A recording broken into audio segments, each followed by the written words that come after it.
Hello and welcome back to From the Workshop with me, your host, Brandon Hart. And we are here once again in the NimbleLink, never mind. This is not the NimbleLink Nerd Lair. We are in the COVID time. If you're watching this in the future, when it's no longer COVID time, remember COVID time? When people weren't allowed to go into the office and everybody had to work from home and that kind of thing. So yeah, so we're in the remote nerd lair, if that works for you. But yeah, if you can't tell already, we are going to spend some time talking about SIM cards.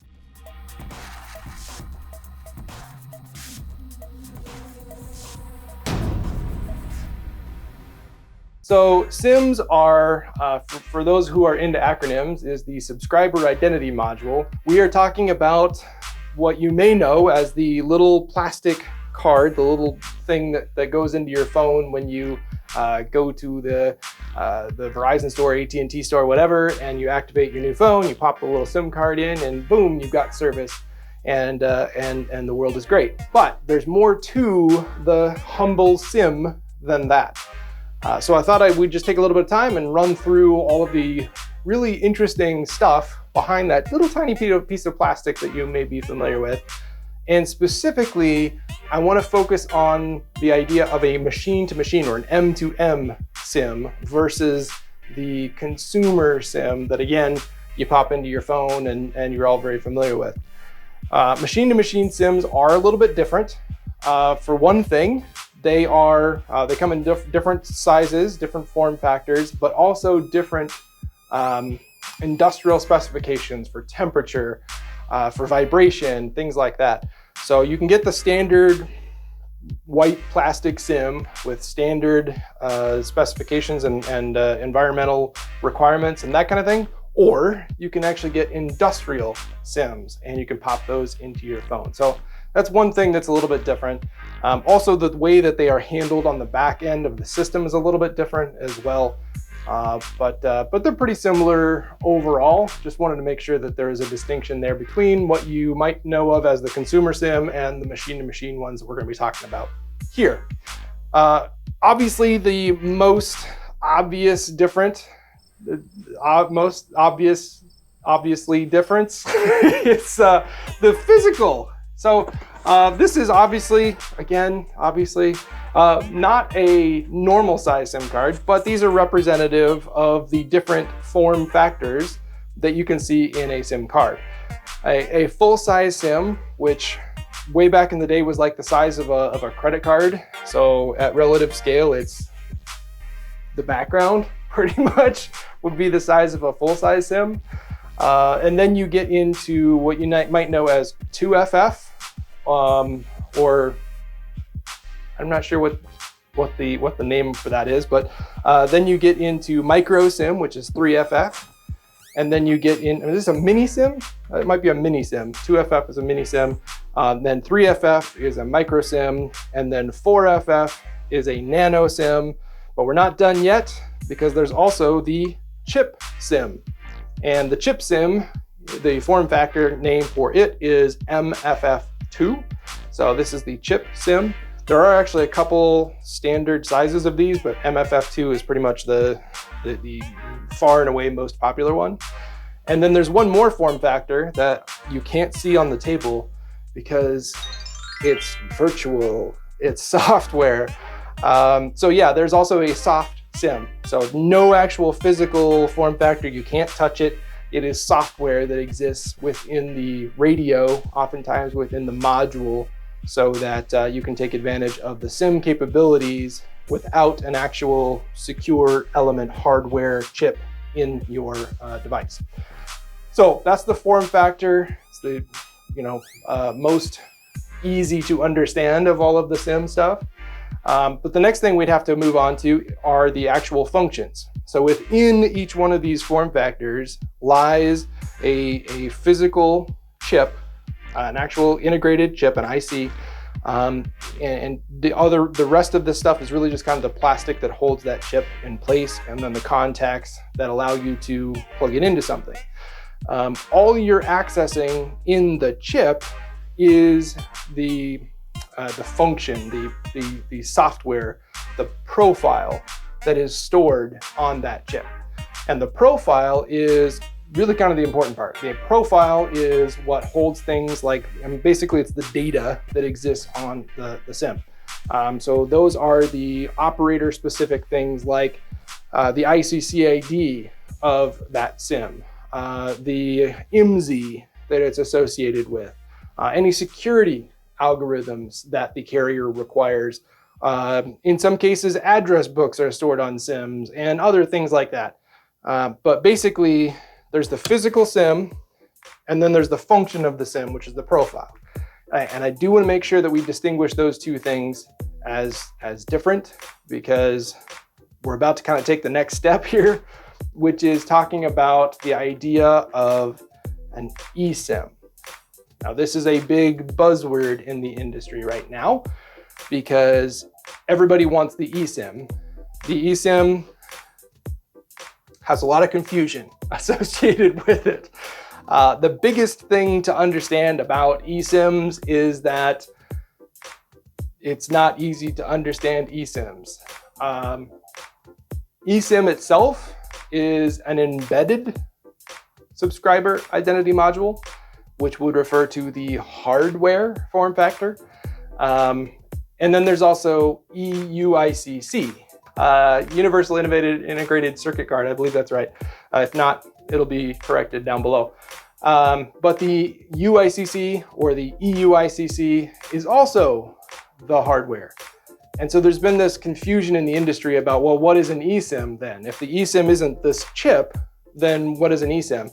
eSIM has basically ended up becoming the name for the service that allows you to do certain things. So I'm going to refer to eSIM as kind of the way in which you can load local profiles. There's the headline into your SIM itself around the world, or when you're going from one carrier to another.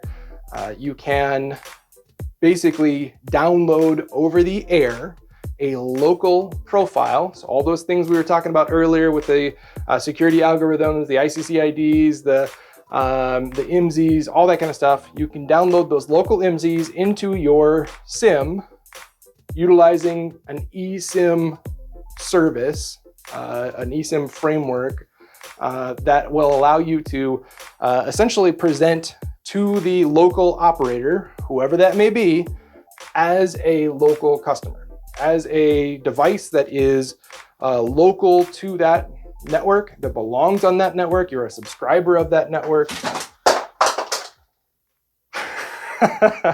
But yeah, so basically the eSIM allows you to do that. So instead of having the profile and the IMSI and the subscriber information, basically your identity associated with this physical card, eSIM allows you to change it.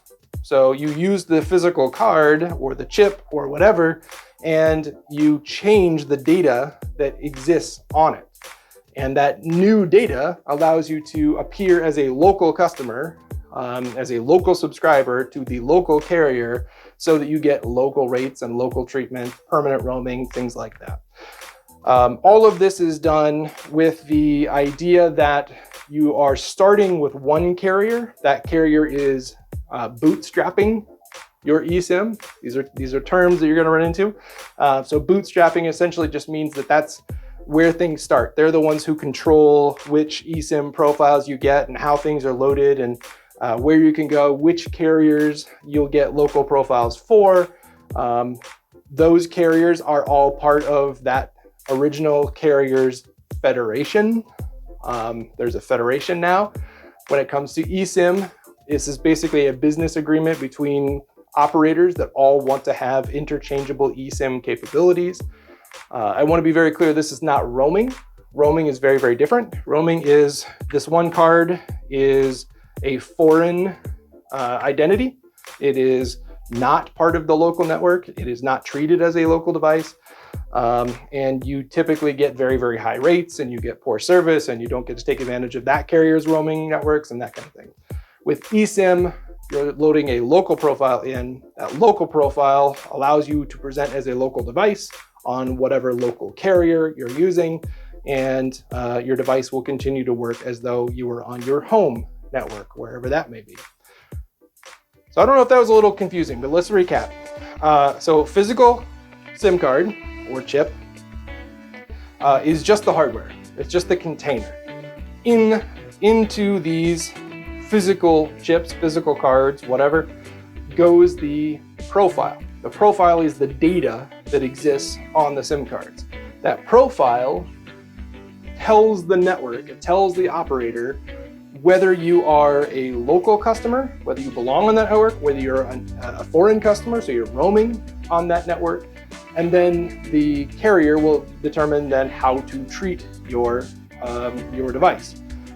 So if you belong on that network, then the ICC ID for your SIM will be in the carrier's billing system.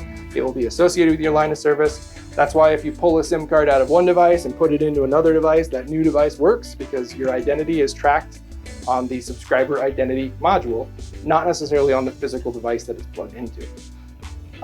With eSIM, you have the ability to essentially change your identity. So this physical form factor here can be loaded with new data, a new profile over the air, and that new profile will show up as being local to an operator's network that's halfway across the world from where you initially signed up with service. The carriers that will honor that agreement have to be part of your original carriers, your bootstrapping carriers federation. So that's that business agreement that says, yeah, we're going to treat each other's devices as though they are local on our network.